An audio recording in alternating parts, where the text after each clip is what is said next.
It is time now to face off, brought to you by Empire City Gaming at Yonkers Raceway. Jonas Schwartz and Bruce Murray from Sirius Radio are here tonight. And Jonas, I begin with you tonight. The Mets have lost 4 consecutive. What's the bigger reason for that? Is it the plethora of injuries or the Omar Minaya factor, the fact that he's constructed this team possibly with a lack of foresight? Well, first of all, Gary, let me welcome you back. It's nice to see you. You're quoting the real Slim Shady, hitting it with authority. I mean, look, I think there's several problems right now with the Mets. I think the bullpen is obviously a big problem, and injuries are a big problem. I mean, right now, Pedro Martinez, and you had to expect this, it's going to be hot and cold as he tries to battle back from injuries. You don't know what you're getting out of him, and the bullpen's a mess. And as much as everybody can't stand Billy Wagner, you said it. Without him, they are a disaster in the bullpen, unless you want to count on Eddie Coons all of a sudden. So I think the injury is a big problem here, Bruce. So you're not going to blame Omar Minaya? I could see you playing the role of Robin Williams in Good Will Hunting, putting your arm around Omar Minaya and saying, it's not your fault. It's not your fault. First of all, these injuries are just taking place now, and there's still only 5 games over 500. And you're saying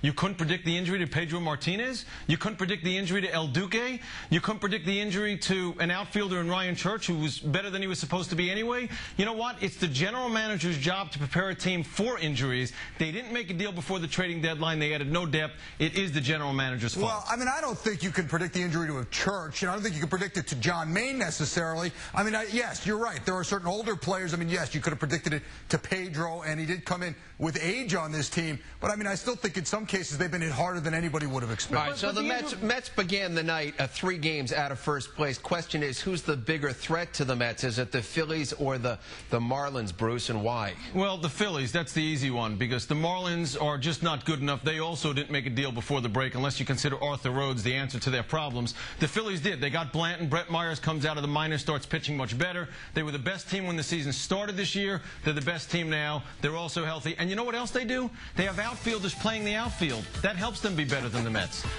Well, yeah, because Fernando Tatis made a nice catch and fell right over the weekend. I mean, look, I think the biggest problem, though, is the Mets, because I still think they have players underperforming. It's the Mets themselves. Carlos Beltran has got to step up.